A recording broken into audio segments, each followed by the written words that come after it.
or afternoon or evening, depending on when you're joining us, whether you're live now or you're watching the recorded version of this program. Thanks for joining us. My name is Bruce. I'm a certified business advisor here with the Small Business Development Center at Columbus State Community College. And you have joined us for our July installment in our Small Business Spotlight series. So it is my pleasure to welcome Marilyn Khadr to today's program. Marilyn is the founder and owner of BB the Web, which offers web design, development, and maintenance services for small businesses. Marilyn has a bachelor's degree in computer science from Indiana University, Bloomington, and she got her start with, what was it? Drawing a blank there. I know it's Morgan Stanley. Oh, yeah, that's right. Yeah. Yeah. So you've been doing this for a while, so thanks for taking time out of your schedule to join us. This is always a pleasure, and you're one of my favorite clients because you have this excellent ability to always look forward, look at what is coming down the line rather than just focusing on putting out immediate fires. And I think that's a vital skill for a small business, and it's a pleasure to hear. So thanks for being here. Thanks so much for having me. I'm excited to be here. It's always fun talking about small businesses. So, yeah, considering you get to be one every day, 24 hours a day, right? Live and breathe it. Exactly. So before we jump in, just take a couple of minutes and tell us, what BB the Web is about and how you started this business, and what services you offer for your clients. Yeah, so BB the Web is a digital media company, and we started about 6 years ago, and I kind of just fell into it. It's not like I decided one day to just start this business. I was working for a client, fixing broken links, and it was a huge website. I was scheduling content for them, like 80 pieces of content per month, working with writers. And I was in charge of handling their website, some of the maintenance on it. And so I started getting interested in this because I had put this on the back shelf for many years as I raised a family. And so I got kind of randomly, I happened to get one client who needed a website developed. And I took that on, and then it's just kind of snowballed from there. But yeah, it was an interesting start. I often have trouble remembering how I started my business because it's not like I decided to go at this. And now, 6 years later, how many years? 2016, I started it. So more than 6 years. Here I am. And now it's a full-blown business. And hopefully you're enjoying it. I love it. I love it. I'm one of those few people, I think, that knew when they were a kid what they wanted to do. And I'm doing it. So and you're doing it. Yeah. It just took a while, right? It took a while. Well, I was always when I did work, I was always in that field. Like I worked, like you said, in New York City, started out, worked for some digital companies there, and then stopped to raise a family. But I was always in that field. Mm-hmm. Yeah. And the website web design has really changed. I worked a gig for an ad agency just coding HTML, and that's all I did. And it was really very rudimentary. It was so simple.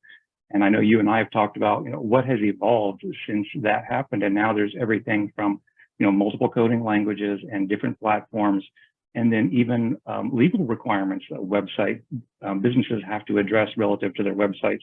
And you're now taking that on as well. So that's so true. Yeah. A lot more than it used to be. A lot more. And it's constantly changing. HTML is one of the many. Now it's PHP, we've got PHP, CSS. I don't know. There's all kinds of JavaScript, JSON. There's multiple platforms that are involved creating the websites. So, yeah. I know. And what you offer is critical to a business's marketing plan. It is not an independent element. It doesn't just float around. It has to fit into the bigger picture.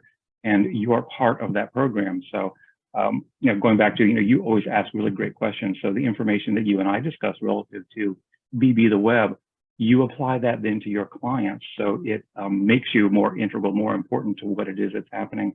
And I'm guessing gives you a better ability to serve them and connect with them. that's one of the, I forgot to mention, you asked me a question, what we do. I kind of skipped over that. We do web development. We also do analytics, backups, maintenance, basically anything digital, social media, paid ads, all of that we handle. Anything that you can think of that your company would need online, basically an online presence. So Okay. and then going back to what did you just ask me? Can't remember what. Integrating your business is a key partner in a business's marketing strategy. Yeah, and I think that's one of the most enjoyable things about it is it's fun to create an online presence for a client and really make a difference for them. Like that's a fun thing to have an impact on. You know, you can see that what you're creating for them really, as you said, works into their marketing, and it becomes an impactful piece of their company, so that people can find who they are, find what they're selling, find where they are, what they're about. So it's a unique, I also, that's one of the things I love about it is a lot of companies, I think you have a product and it's the same product that you're selling, or you may have an array of products, but my clients are completely different. You know, I have financial clients, I have wine, I have wine sellers that we service. We have nonprofits. I have hairdressers. You know, it's an array of very different needs, and so the websites look very different. It's not the same thing over and over. So that's one of the things I enjoy about it most. And you're bringing to the table the expertise that they don't have in-house personally. And then oftentimes they don't have the ability to pay someone to handle that for them full time. So you really are that critical business partner, and you represent an effective online presence. So, which is really important. We tend to overlook that and think, oh, I'll go to Wix and I'll handle it and I'll be done. And it's not that simple. So right. I often think of my company as sort of being an auto mechanic, because you know, you see a car and you know what it looks like, but there's a lot that's underneath the hood that you have to just trust your auto mechanic to do what needs to be done, because you don't understand it. You don't know what's going on. Well, that's very true with websites and digital presence. You know, what you see is pretty much a pretty small part of what's actually going on. I mean, if you want to make an impact, and if you need to, whatever your business is, let's take a hairdresser. That's a good one, a good example. If you're a hairdresser, a beauty salon in a city, how do you stand out from other salons? If people are trying to find you, if I move into a city and I want to go get my hair cut, you Google hair salons, how do you show up? That has nothing to do with what the website looks like. That's the behind the scenes things that we can, you know, we do for clients, that I think a lot of times people don't remember that you really, there's a lot more to it than just what you see.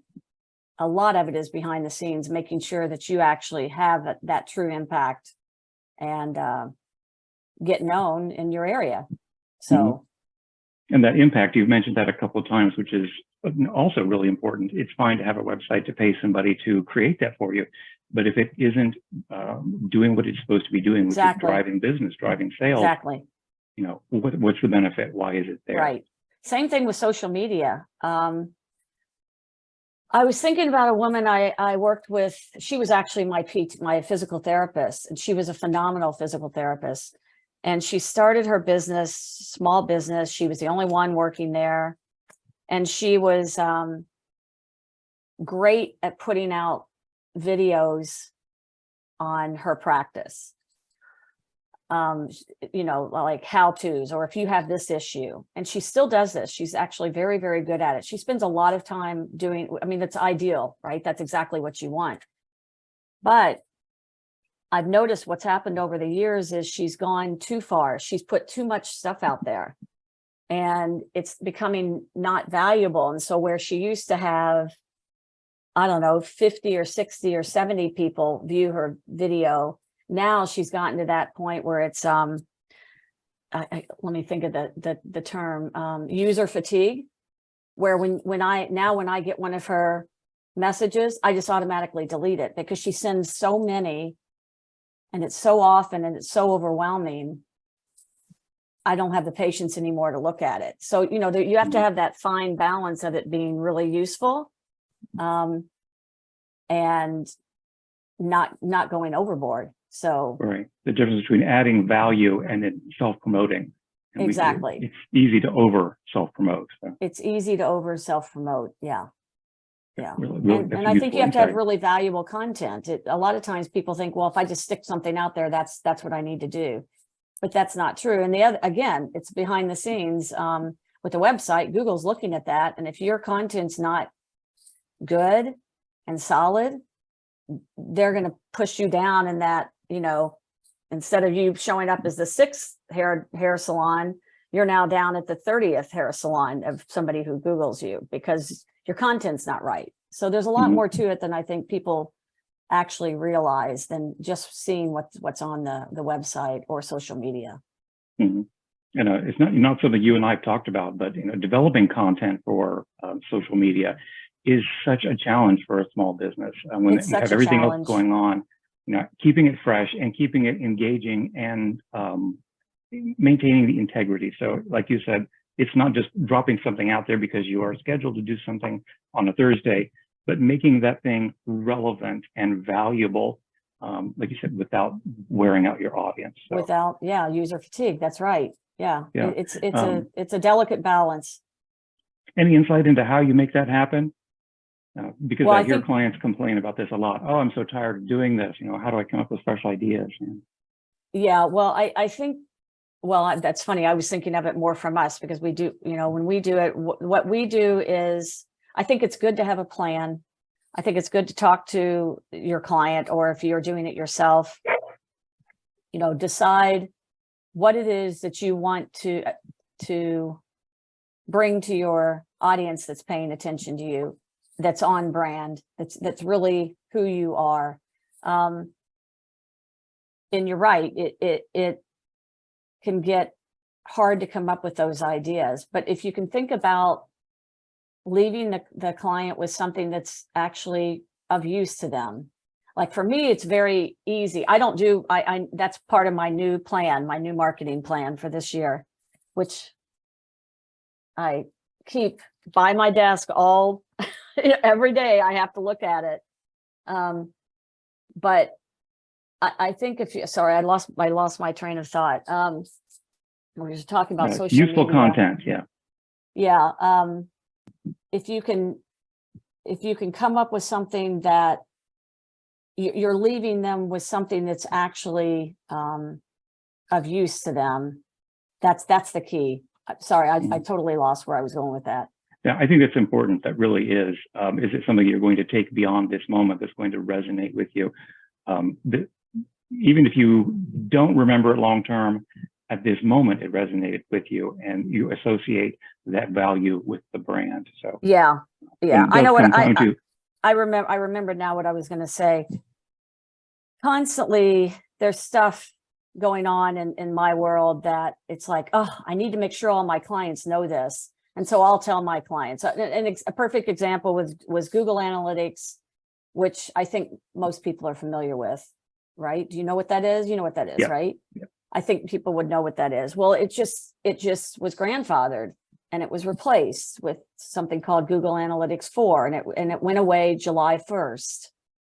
So for my clients, you know, we do that for all of our clients. But if you're a small business out there, how would you know that?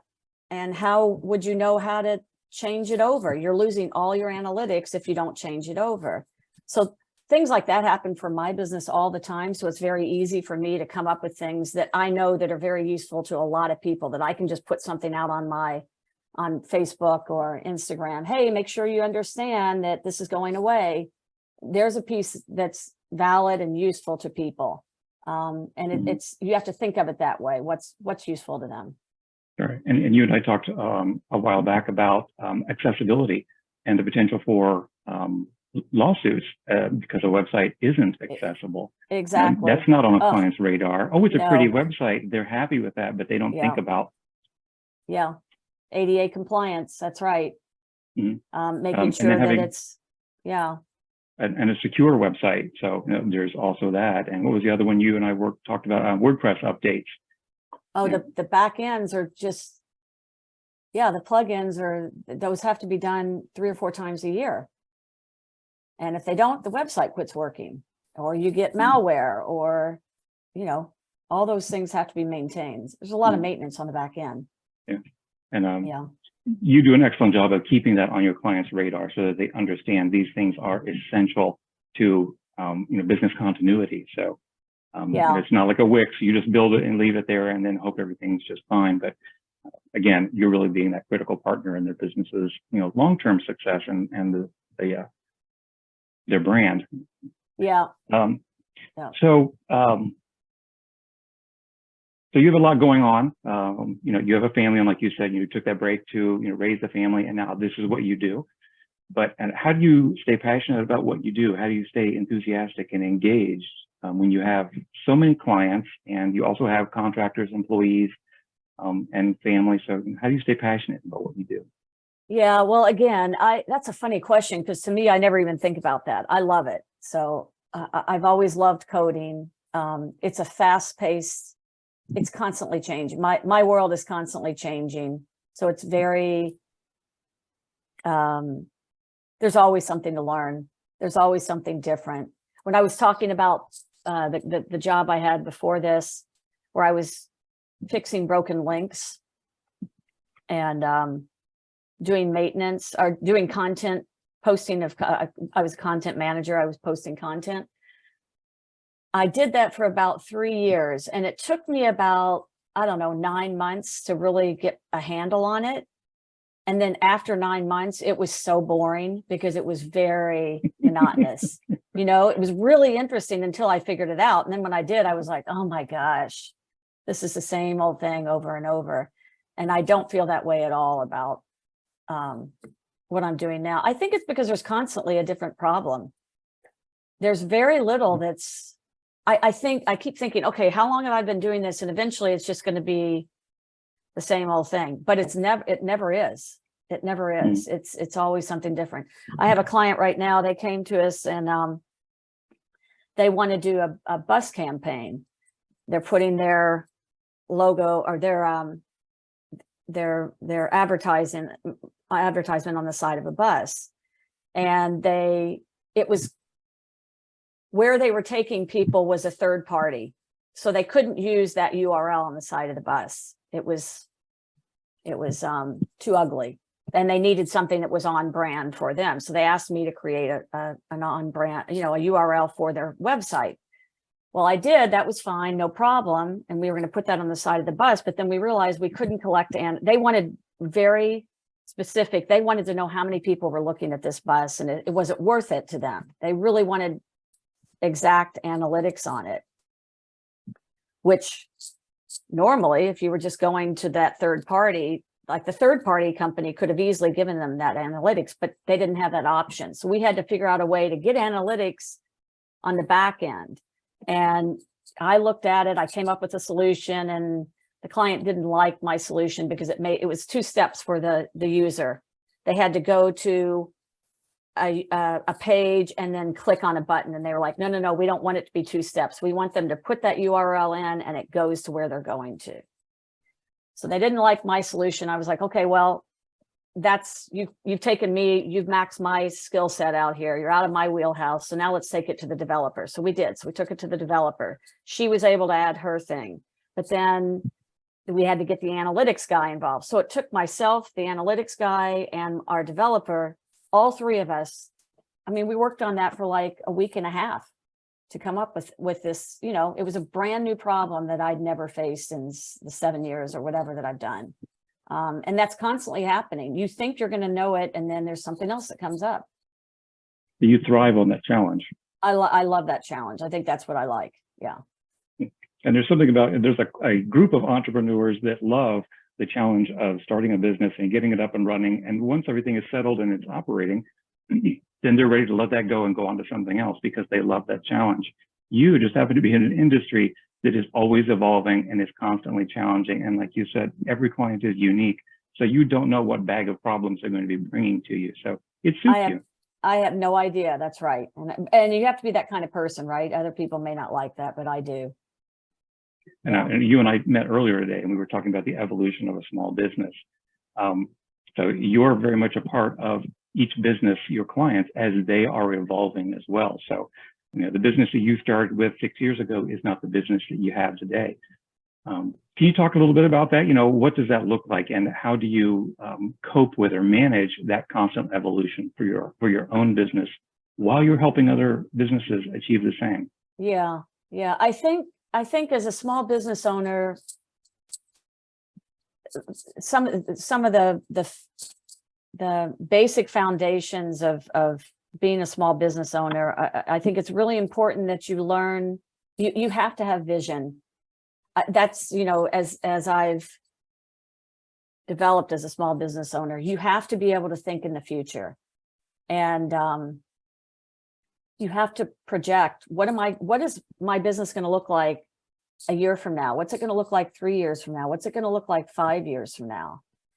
And when I started out, I worked with individual clients, and I was learning this skill again myself too. I was also self-teaching. I was in classes, not self-teaching, but I was having to re-educate myself because I'd been out of my field for so long. So then I got to the point where I actually could offer solid services, and I got individual clients. But now where I am is, okay, now I'm ready to scale. So what does that look like? And how do you do that? And how much can I scale?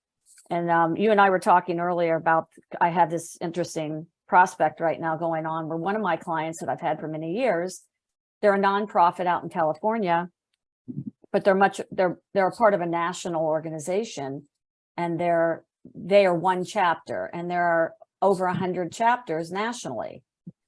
And I've been approached by the national organization if I'd like to possibly, or if I'd like to offer each of the over 100 chapters the possibility of having their own website. So here I am. What's that look like for me? I'm having to work through, how do I pitch that to them?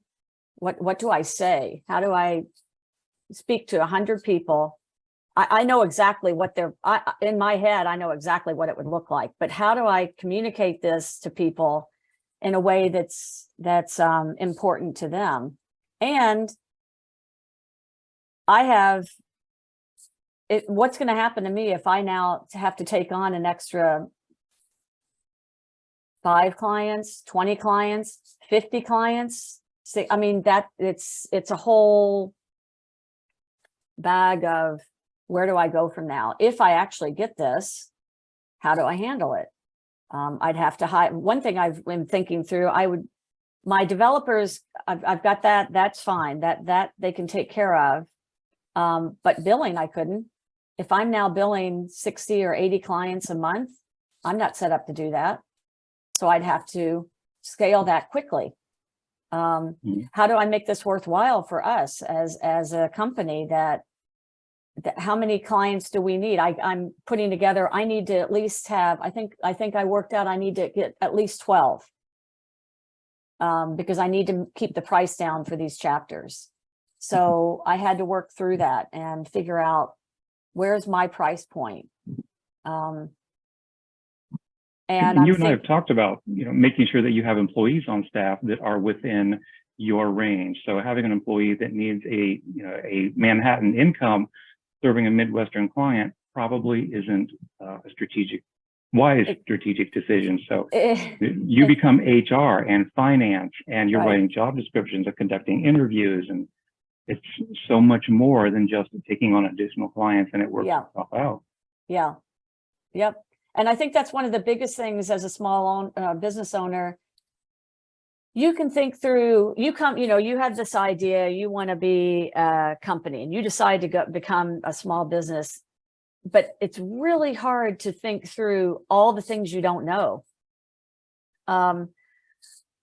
if you haven't done it, you may have a great idea, but I can give an example. I don't know, 4 or 5 months ago, my computer, I needed a new computer. So I transferred everything to my new computer. Well, when I did, somehow I lost all of my emails. Well, I'm a small business. Who's going to help me recover those? It took me days, 3 to 4 days. And how do I get paid for that? Do I charge my clients for that?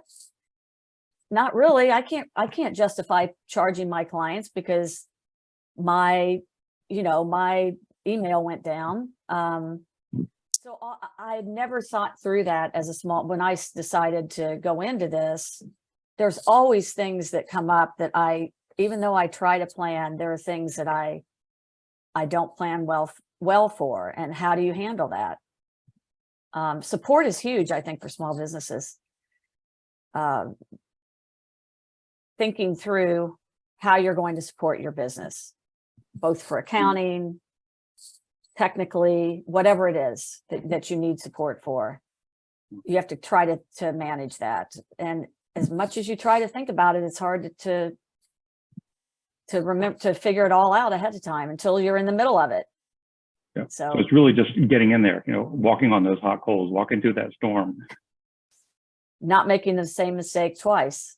Right. I'm now thinking about, I also wanted to mention, I think it's great, like the relationship I have with you.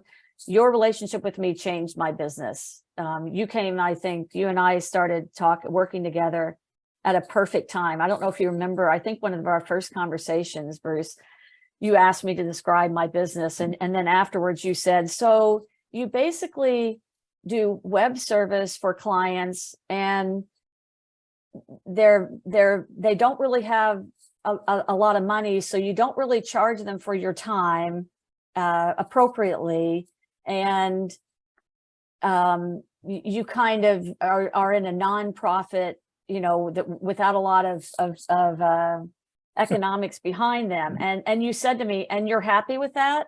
And I don't know if you remember, but I burst out laughing. You did, right? And I was like, no, of course not. And you made me focus on, first of all, you made me write a mission statement and put together a business plan, and which was so important to do. And I had never done that. But it really makes you stop and think, where am I taking this business? Why am I doing this? And what's it going to look like? So being deliberate. Yeah.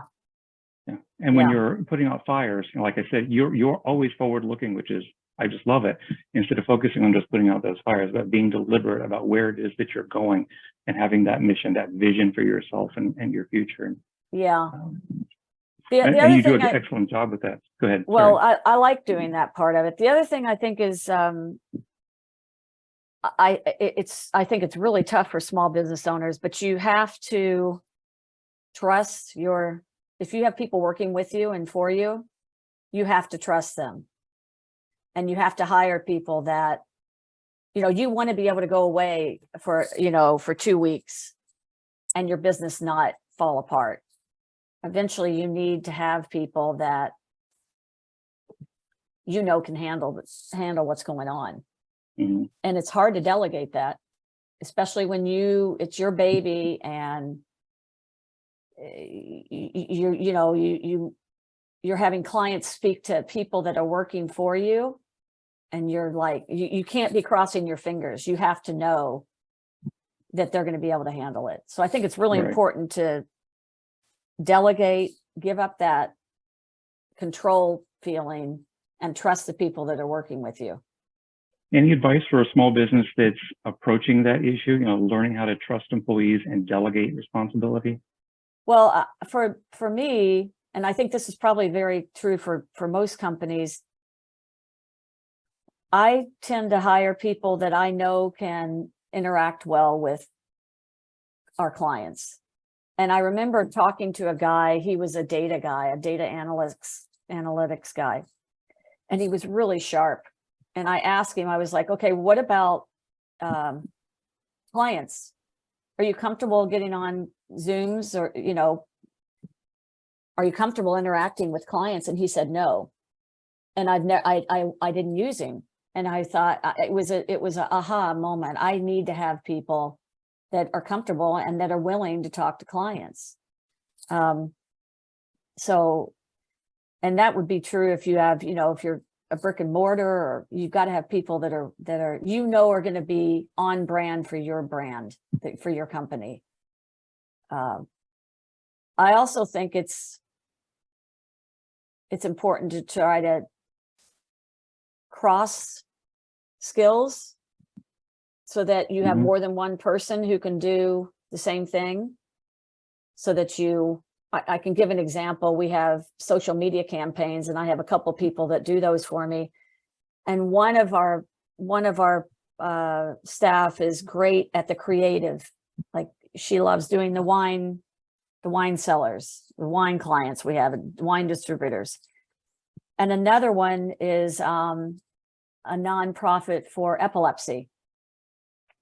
And so we've got these two social media people that work with us, and one loves doing the more serious and one loves doing the more creative. So I make them switch so that they, so that if I'm not around, or if one of them is not around, somebody else can step in. And I think that's important, to be able to walk away.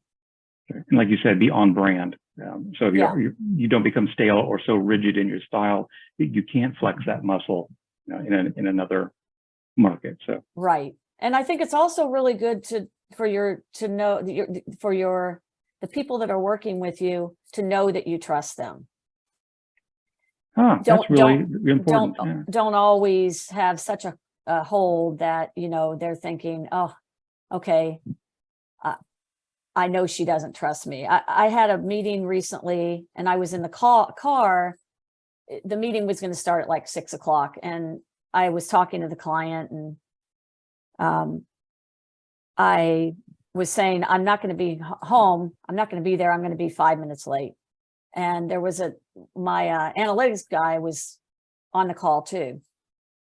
And when I got on the call 5 minutes late, instead of them waiting for me, my analytics guy, I had sent out an agenda, and my analytics guy had totally taken that meeting. He took control of it, and he started it. And I was able to just sit back and sort of watch. And I was like, this is good. That's great. I don't have to be there every step of the way. So nice. Sounds like you got really kind of a powerhouse of a team going there, that you can. I do. You're cross training, and that you're trusting each other to do what you're doing, and right. And you have happy clients. So yeah, and hopefully happy people that are working with me. Right. That's always important, so you don't have to go looking for new ones. Right.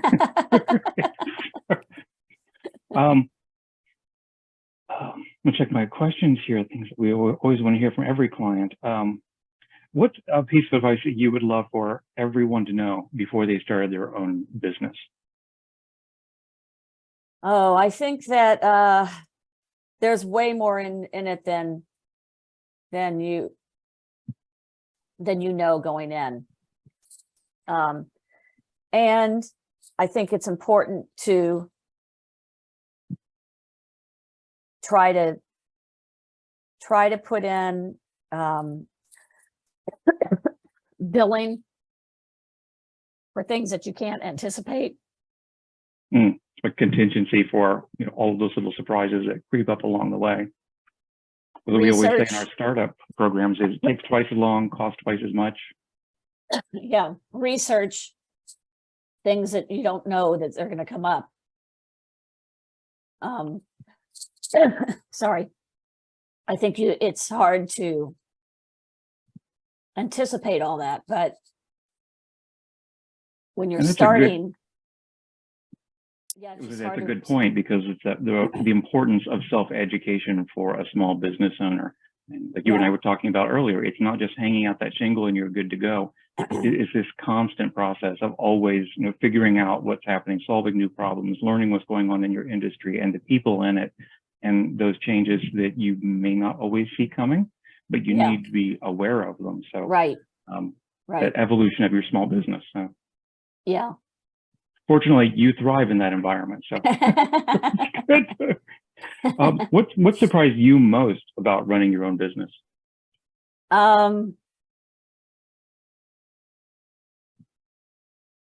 let's see. The fact that you never work more than 20 hours a week, or that you sleep late every day, or you only work 4 days a week. No, I think it was all the things. I mean, again, I just keep going back to all the things that I just didn't even think through before I started it. The support is huge. Having a support out there, having support out there to help you when things go bad. And also systems. That's something I'm working on now.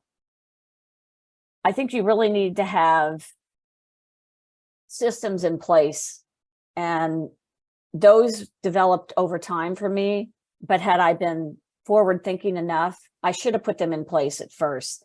So everything was on my computer for a long time. And then it finally occurred to me not long ago, a year ago or 2 years ago, wait a second, this is not right. Why is everything on my computer? I've got people working with me. If the staff needs to get to these things, I was telling people over and over things or sending them off my computer. And I was like, this is dumb. Why don't I put it somewhere where we can all have access to it? And documenting along the way, I think, is also really important for small businesses to know, because you do something, you figure it out, and then you may not do it again for 2 years or 6 months or whatever, and you can't remember how you did it. So document it and put it somewhere so that people can get to it and access it. So you're going back to that role of delegation and trusting your employees. So this is, in a sense, opening your business up to employee engagement, more employee engagement, trusting them with access to resources and sharing information, and to an extent, control, which is really difficult for a small business, because, as you said earlier, it's your baby. You have built this thing. It has your blood, sweat, and tears in it. So how do you start trusting other people to care for it as well as you have? So those little processes that make that happen. And I think documenting your processes is really important as well. So often you start it, you're doing it, you're driving the bus, and suddenly somebody else needs to drive the bus, but they don't have an instruction manual. So exactly. So you can go on vacation and that bus keeps right on traveling. Yeah. So what do you think it takes to run a small business? I think it takes dedication, vision. Again, vision is huge. I think you have to build a foundation first. I think a business that's doomed to fail is one where you just go into it and not think through where it's going. I think slowing down the growth of your business as much as possible is ideal. Not everybody has that opportunity, but if you can slow it down so that you learn as you're going, as opposed to getting in so deep that, like for example, what's about to happen with me. If I got 60 of these 100 clients, I need to be prepared for that. So, you have to think through it. I ran into this woman recently. All kinds of things I think happen with small businesses that you don't, you can't really, you don't have the forefront before it happens. This woman was, she owns a business that does party planning or events, like for weddings or a big party or whatever, where she rents out tables and that kind of thing. And she started out small, and she had all this, she had a vision, and she had a small space. I think she was doing it out of her garage at first, and she had put together a 3-year plan. And then she wasn't doing any marketing because she was learning her own business. And, she had a few things that were going, she was starting. And then randomly, one of the competitors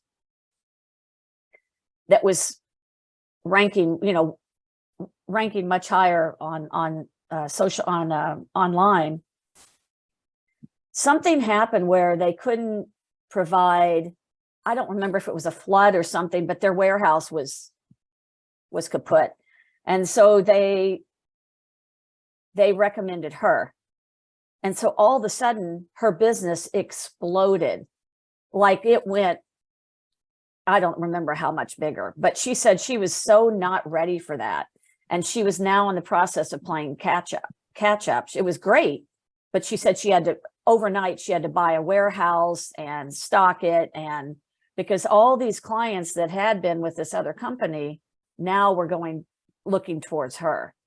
And so she was, spinning her wheels. She had done it. She was successful. I was talking to her after this had happened, but she said it was totally random. She had no idea that was going to happen to her. This was like 2 years past the point, but she said, that's how I got started. I had not anticipated it, but it just came and it literally fell into her lap. She was smart. She said she realized immediately what she needed to do and she reacted quickly.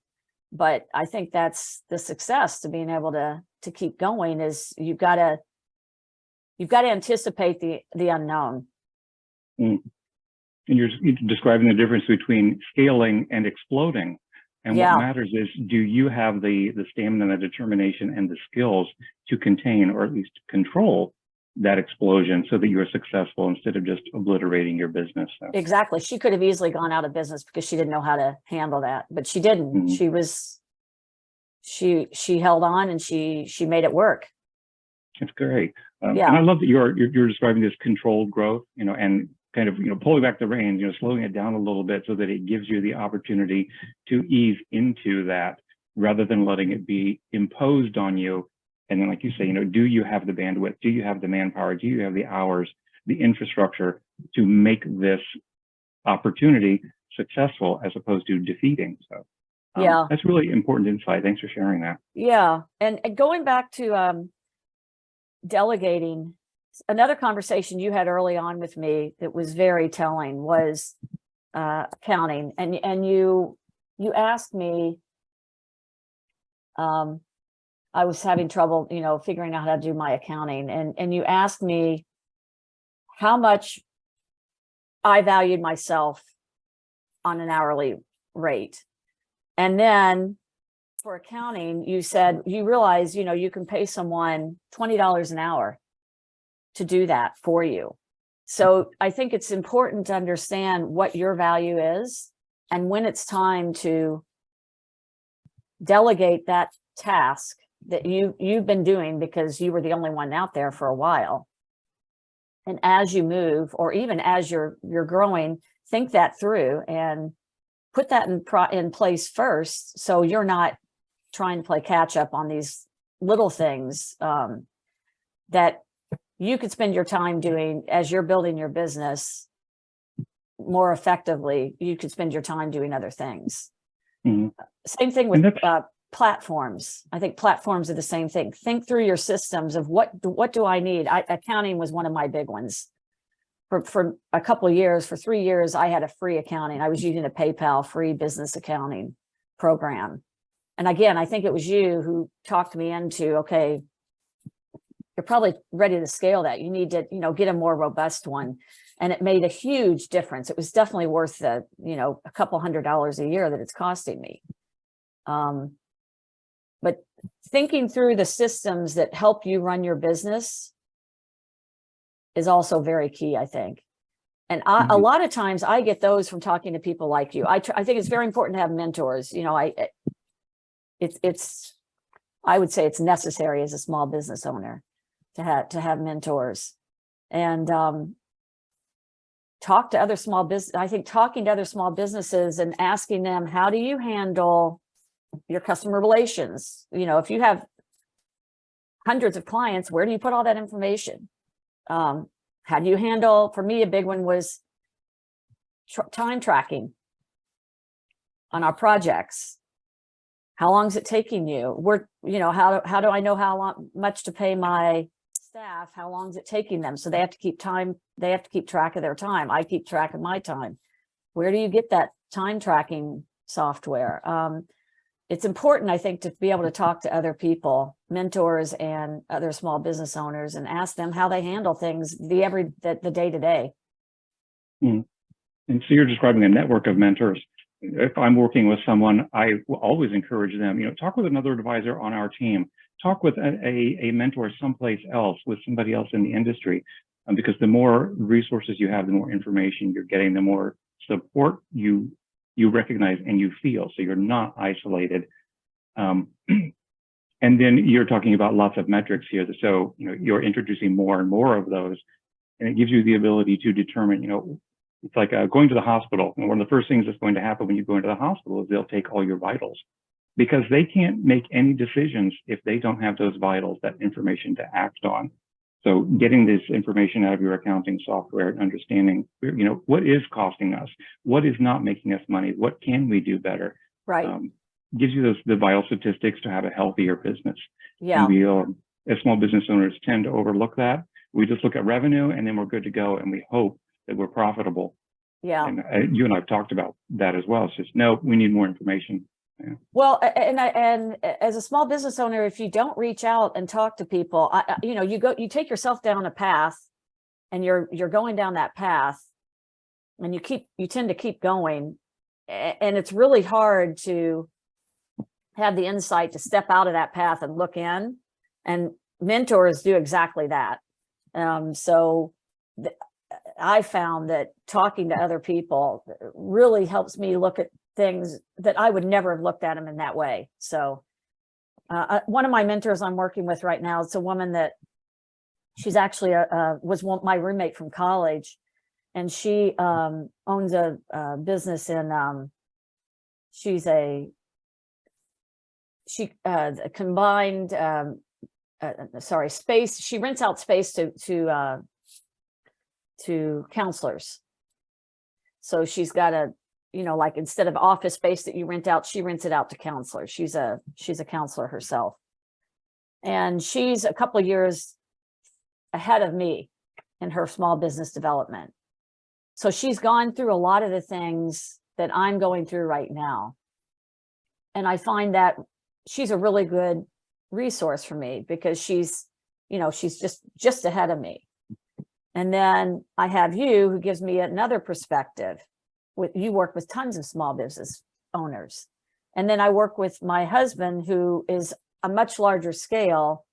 And honestly, I find him to be the least valuable, because what he thinks of and what I'm doing, but at times I try to keep all three of those perspectives from all of the people that are mentoring me, because all three of them are very valuable. But you at least have options to consider, and what is the consensus at the end of the day? What's the average? What does it boil down to? Yeah, it's great to have that. And something that's important, and I don't think I've ever addressed this with you, is your receptiveness to input. And it's easy for a small business owner to think, this is my business, I'm doing it my way, here's the problem, but then not being open to a proposed solution or an option to explore. And you are consistently open to that. You're receptive, you consider it, you put it on your to-do list. It is so valuable. So I hope you recognize how important that is, that you are open to all of these mentors and the people who are providing you with information. That's funny. That's funny that you think of it that way, because I just think of it as, oh, they're giving me free advice and they know way more than me, so I'm going to take it. That's the way I look at it. I love that. Marilyn just boiled it down to its budget. It's economics here. I love it. Some things that are challenges for small businesses: marketing and finance. We're good at doing that core thing, but marketing and finance. What's your approach to marketing your business? You don't have to give away any trade secrets or anything. But yeah, no, not at all. This is a perfect question, because I'm right in the middle of transitioning. So initially I did purely, again, slow growth. I did purely word of mouth.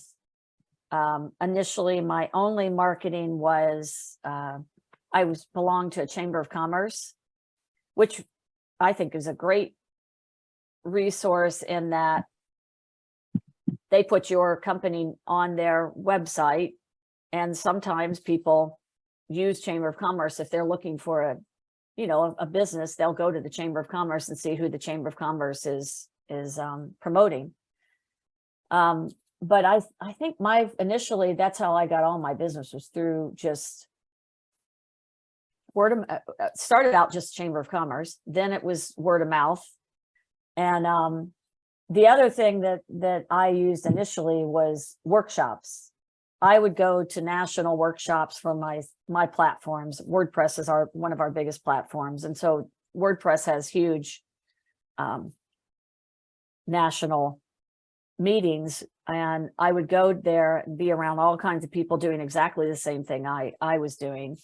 And that was a great resource for me, because I saw how people were running their businesses. I was introduced to people that could help me out with my business. So that was initially how I did it. It was purely organic. Now I'm transitioning. Now, like I said, I actually have, a marketing plan that I am working with, that I'm sticking to. And I'm planning on social media. Finally, here I am. I do this for other clients, and we don't do it for my own company. I do it sporadically, but not regularly. And I'm going to put that in place where I have a social media platform that I post to regularly. Like I said, it's not that I don't have the ideas, it's just purely the time. The next thing I don't remember if it was you or one of the other mentors I was working with, they suggested I now go to my client base and send out a message to them saying, I'm scaling my business. I want to increase my client base. Can you please keep me in mind and forward this information to anybody you think I might be of use to in your network?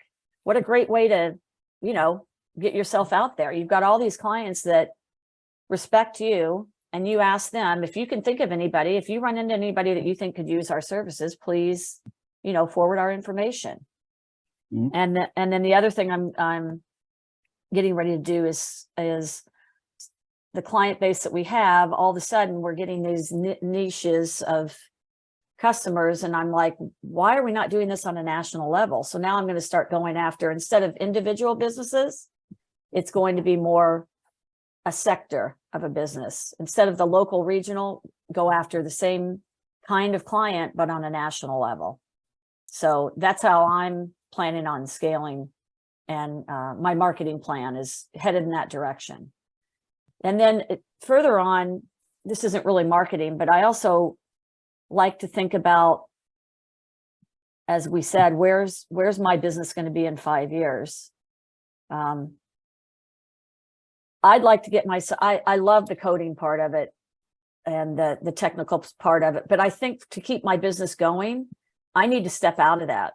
I need to have people doing what I'm doing, and I need to step back and be more of a manager and project overseeing the entire business. So that's also sort of where I'm thinking of going in the next 3 to 5 years. That makes sense. You're talking, you have the relationships with your clients. You've established those relationships, and you've been a service provider. So as you're growing, can you continue to maintain those relationships and be the service provider? And I can't. And which is more valuable? The right. Sales role, your ability to interface with them, because not only do you understand the business, but then you also understand what's happening, as you said before, behind the scenes. And they don't get that. And it takes a very special person to be able to translate that and make it meaningful. Yeah. Yeah. And you're describing being deliberate, which is, as we keep touching on this, it's so very important to be deliberate, to determine where you're going and to create a path to get you there. So yeah, you talked about the importance of networking, and that's a big challenge, a hurdle for most small businesses. We want to be able just to stay in and do our thing, but so much of what happens that makes a business successful is that networking, and it takes you have to walk through that, to take yourself there. It's really important. We're just out of time here, but we only got halfway through our list of questions here. Let's talk about budget real quick, if you don't mind. It's always a challenge. We like to be able just to run and do our thing and hope that we have enough money. So can you talk a little bit about how you manage your budget and how you allocate funds and how you keep from overspending? Yes. Well, again, my business, I don't have to purchase anything. There's very little we purchase. We have computers. We have a few platforms. I've got a couple, my accounting program I pay for, some small software things, and again, I can only speak for my own business. The two parts that I pay attention to are when I'm putting together a proposal for a client, there are costs that occur that are just for them. For example, the hosting provider or the domain registration or any kind of plugins or themes that they're purchasing. And I made the decision, and this is not exactly, I don't think most agencies do this. I have my client purchase that because I don't really want to own their hosting provider. I don't want them to have to, if they decide to get rid of me, I don't want to have to take their name out of my, I'm sorry, I don't want to have to take my name off and transfer it over to them. So I make them, all those expenses up front, I have them pay for. I may purchase it for them, but I put it in their name, and it's their phone number and their email address, and then I will bill them for it. But basically, those things I have them pay for up front so that I don't have to take responsibility for that. I currently don't ask my clients for deposits. And the way I look at this, one time somebody explained this to me and I thought this made a lot of sense. If I've got a business that I have materials that I'm having to purchase prior to doing the job for you, then I think it makes sense to ask you to pay a deposit, to pay for some of those materials. But for me, I don't really have any upfront costs. So I don't charge, I don't ask my clients to pay a deposit, but I do charge monthly. And that helps me keep my books, current. And usually if we're doing a new website, it takes usually between 4 and 6 months. So that way we're being paid monthly as opposed to all at the end. Then the other thing I do is my staff, I don't pay them until I get paid by the client, so that I've always got a cash surplus, right? I never pay out of what's in my bank account, my staff. I wait until I'm paid by the client and then I pay my staff. So that's sort of the way I handle budgeting. Now, another thing that I do that's took me a long time to figure out is when my staff tells me, okay, it's going to take me 10 hours to complete this task or 100 hours, whatever. I had to learn my staff individually, as well as just from my own knowledge. A lot of times my staff would underestimate. So I had to learn to budget. So, I got to know my staff. Some of them always underestimated 10 or 20%. So when I put the proposal together, I would always up it 20% so that I knew we would cover our expenses. And that took me a long time to figure out. For a few years, I was undercharging because we didn't estimate correctly. So I think it's important to learn to estimate your time and, how long it's really going to take you to do it. So for us, that's really it. I've never had to take out a loan because, some companies, you might have to purchase materials. We don't. So I've always been ahead. I've always used only what we had. I've never had to go into debt to get to where we were. Mm-hmm. But you have a structure that gives you the operating capital you need to do what you're doing. So yes. And if you have multiple clients in the hopper at the same time, then there's this steady flow of income. So everybody's Correct. getting paid and keeping the lights on. Correct. And one thing I'm trying to do now, that I'm not doing is some of my, a lot of our clients, we will build a new website and it'll be a 4 to 6 month project, but then they don't go away. They keep working with us, and we do maintenance for them every month. So they're ongoing. Well, I think something that would help me is if I just got in the routine of unfortunately, it's not always the same every month, but some things are the same. And so I could literally just build it. Maybe I only build them once every quarter, but it's the same recurring payment for us, like maintenance, the back end, updating all the plugins and all the packages that are running on the back end of a client. I could just charge them 4 times a year. And right now I'm manually doing that, but it's the same thing every time. I need to automate that so that I'm not having to manually go in and do it. So that's something I'm working on right now. I like your model for billing, because we see lots of small businesses that will ask, I need a website, how do I do that? And when you quote somebody and say, well, out of this, a range for a website could be $8,000 to $10,000 and take you 4 to 6 months, and that's just an estimate. And the usual response is, I don't have that. I don't have that kind of money. That's right. But if you're talking about a monthly payment over the course of the development, it's less burdensome for the small business. So in many ways, what is that your unique selling proposition, that you have a unique structure that makes it possible for a smaller business to still get a robust website. Right. And I find it's just easier on everybody. It causes me to have to check in. It makes me once a month check in both with my developer, because once the developer starts a project, she's basically on her own for 4 to 6 months. She's talking to the client. I'm not in on those meetings. They're talking. Well, if I bill once a month, every month I check in with our developer and I check in with the client. I hear that we are at this point, here's where we are on the project. It kind of makes you keep in touch with each other. So I find that to be the best way to do it. And the clients, normally the clients don't really, some clients do care. They want to pay once a month. Honestly, they usually ask me how we do it. And I find from my end, that's the best way to handle it. So you take on the role of an account executive and you just make sure that everybody is sailing along, getting along, things are working, but otherwise you let people do their thing and don't hover. So correct. And usually it works out just fine. Well, we've been here for more than an hour, so I want to be respectful of your time. It's lots more questions here, and I have really enjoyed talking with you. I knew it would be fun. I said it would be fun, and it was. So, thank you. That's so fun that we did this. Yeah, thanks for being here.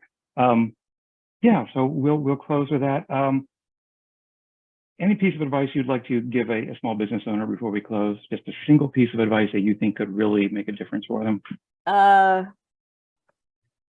Keep a good perspective. Keep keep it light. Don't get too serious about it.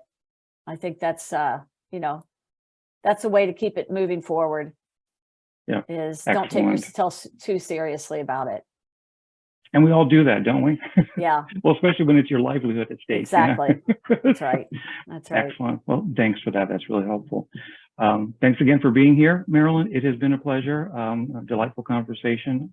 Maybe we'll have an episode number 2 to finish the other half of our questions. Okay. Sounds good. Thanks so much, Bruce.